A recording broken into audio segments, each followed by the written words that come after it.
juego. Saludamos con respeto a quienes nos acompañan en esta sala 5 y 6 del hemiciclo del Senado de la República.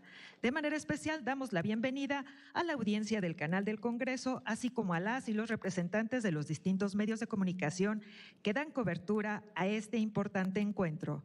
Agradecemos la presencia de especialistas, académicas, representantes de organizaciones de la sociedad civil, madres y padres de familia, así como a todas las personas interesadas en la defensa de los derechos a la educación de niñas, niños y adolescentes. Para ofrecer el mensaje de bienvenida e inauguración formal a este foro, recibimos con mucho gusto a la senadora Alejandra Barrales Magdaleno, vicecoordinadora del Grupo Parlamentario de Movimiento Ciudadano e integrante de la Comisión de Derechos de la Niñez y la Adolescencia. Muchas gracias. Adelante, senadora. Muchas gracias por ese entusiasmo, sobre todo desde las filas de allá atrás. Muchas gracias. Bueno, quiero, por supuesto, iniciar agradeciendo y reconociendo la presencia de todas, de todos quienes nos visitan esta mañana y de manera muy particular a quienes están compartiendo con una servidora este presidium. De verdad que a todas, a todos ustedes, muchas gracias. Nuestro reconocimiento, no solamente por su presencia el día de hoy, sino sobre todo por su compromiso y su atención permanente para un tema que nos importa a muchos. Pareciera que en estas recientes semanas, estos recientes días, se confirmó que nos importa a muchos más de lo que algunos quisieran o pensaran allá afuera, ¿no? El tema de la educación, sobre todo el impacto que esto tiene con nuestras niñas y con nuestros niños. Así que bienvenidas y bienvenidos. Yo escribí algunas ideas con el objetivo de ser respetuosa con el tiempo de nuestros participantes y a manera de resumen, yo quisiera compartir con ustedes pues estas líneas. Sin duda, lo que ocurrió en estos días recientes de ninguna manera puede minimizarse. No podemos verlo como algo superfluo, como una nota informativa de cuándo va a cambiar un día de asueto o no, si este cambio impacta o no.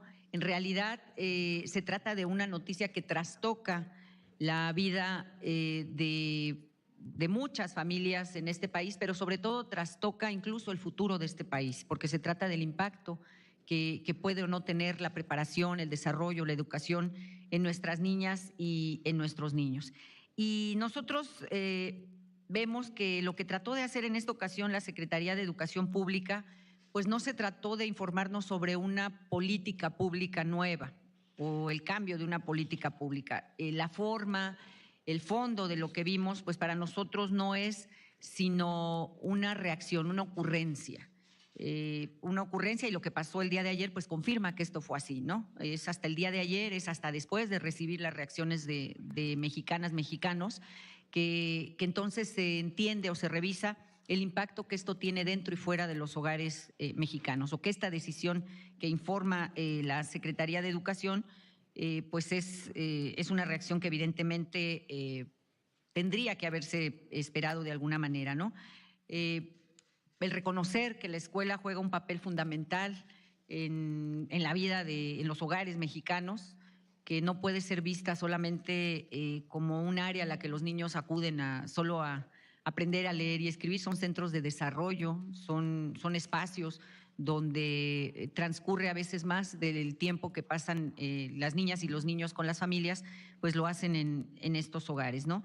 Yo quiero compartirles a ustedes algunos datos de la trascendencia que tiene justamente este tipo de decisiones, esta determinación que toma el gobierno, ¿no? Es trascendente no solo por esto que comento al interior de los hogares, sino porque tenemos cifras nacionales que son alarmantes, que solamente tapándose los ojos, oídos, no te das cuenta de lo trascendente que estas son, ¿no? En 2024, más de 27 millones de personas mayores de 15 años confirmaron no saber leer ni escribir, o no han concluido la educación básica. Estamos hablando de 27.52 millones de mexicanas y mexicanos que están en situación de rezago educativo, es decir, más de una cuarta parte de la población adulta de nuestro país. 4.13 millones son personas analfabetas, 7.54 millones no concluyeron la primaria, 15.85 millones no terminaron la secundaria.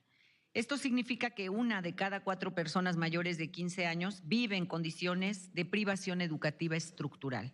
O sea, cuando decimos que no saben leer ni escribir, pues es un dato, o sea, no es un dato menor, no estamos hablando de que no hablan inglés o no tienen algún segundo idioma, etcétera. O sea, es lo más básico el leer y escribir. Y aún así, frente a esta realidad, el gobierno decide, además, reducir las semanas efectivas de aprendizaje, como ya lo ubicamos, ¿no? El secretario ayer mismo señalaba que para él el último mes de labores que se mantienen en las aulas, que están abiertas, se mantienen sin un propósito pedagógico. O sea, él confiesa que la presencia de los niños ya estos días, después de estos días que él señala, ya no tiene ningún sentido pedagógico. Él dice que la escuela se convierte a partir de ese momento en una estancia forzada para las niñas y los niños. Estas son palabras que dijo directamente el secretario de Educación. Y es una pena escuchar en quien tiene a su cargo la educación, la formación de nuestras niñas y nuestros niños, que considere que la escuela es una estancia forzada.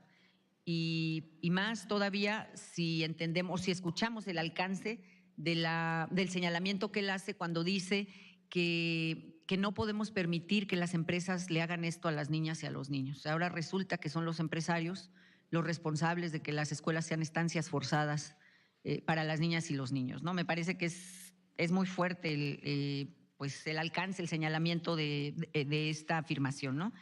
Y la pregunta pues es inevitable, ¿qué está pasando con la educación en México en el presente sexenio? ¿Qué es lo que está sucediendo en un sexenio que es un sexenio de izquierda, que se distingue del resto de los gobiernos que han sido de derecha, que han sido de otra índole?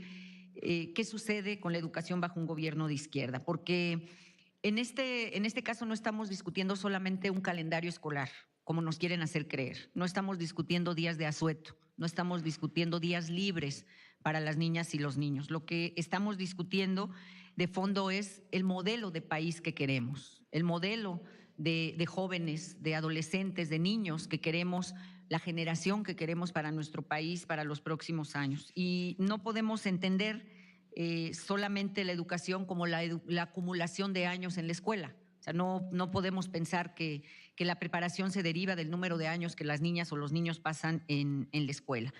La educación es algo más amplio.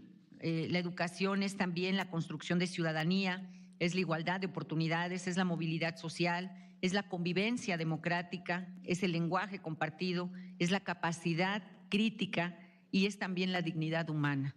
Es de ese tamaño es la educación. Y cuando un Estado reduce tiempo, dinero y esfuerzo educativo sin generarle otras alternativas a las niñas y los niños, cuando no existe educación de calidad, pues lo que termina haciendo es profundizar las desigualdades ya existentes. ¿Qué quiere decir esto? Lo que hemos planteado y lo que hemos identificado desde hace mucho tiempo. Aquellos que no tienen recursos, aquellos que les cuesta doble esfuerzo salir adelante, la herramienta venía siendo la escuela, o todavía viene siendo la escuela, pero con estas definiciones, con estas determinaciones, pues esa herramienta incluso se cancela o se pone todavía más complicada para quienes recurren a ella como la única alternativa.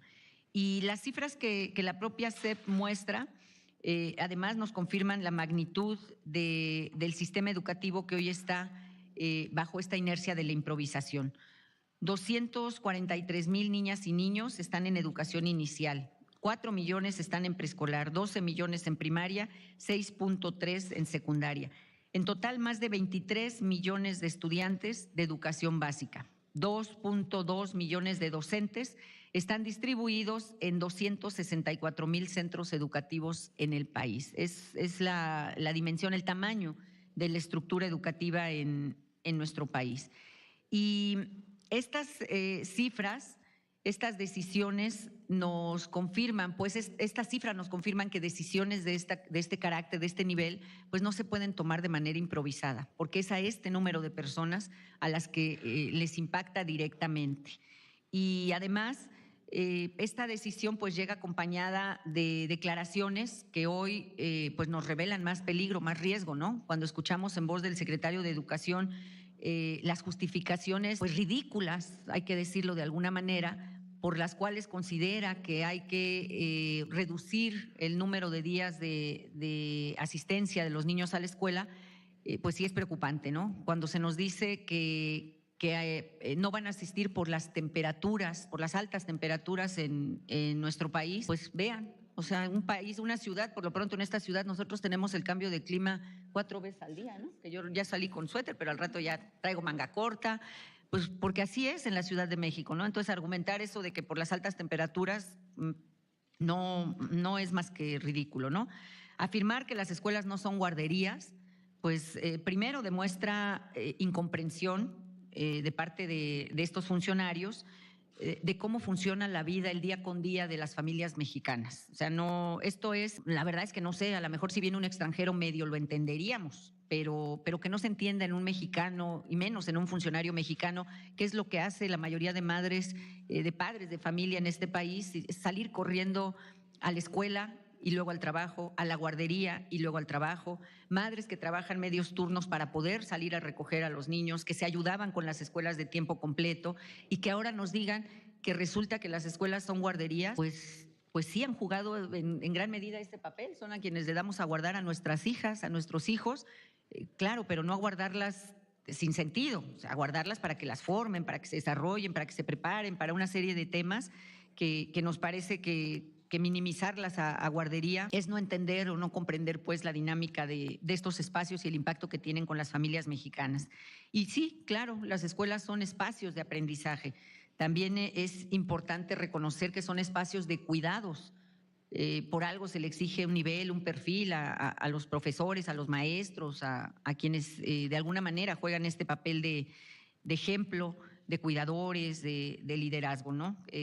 Para muchas familias, incluso las escuelas representan el espacio de alimentación, cada vez menos porque han reducido recursos, etcétera, pero para muchos son la única opción de escapar de violencia, de escapar de abuso, de escapar de una serie de temas que de no ser por estos espacios no se identificarían incluso en muchos casos. Sin embargo, me parece que lo más grave de esta actuación, de estas afirmaciones, es responsabilizar a las empresas y al mercado. De verdad que cuando uno cree que ya lo vio todo, no sé ustedes, pero cuando yo escuché estas afirmaciones, de verdad que ya no tuve espacio para abrir los ojos más grandes, ¿no? Dice uno, ¿en serio? O sea, ¿es en serio el mercado el culpable de esto? ¿Es en serio el empresario el culpable de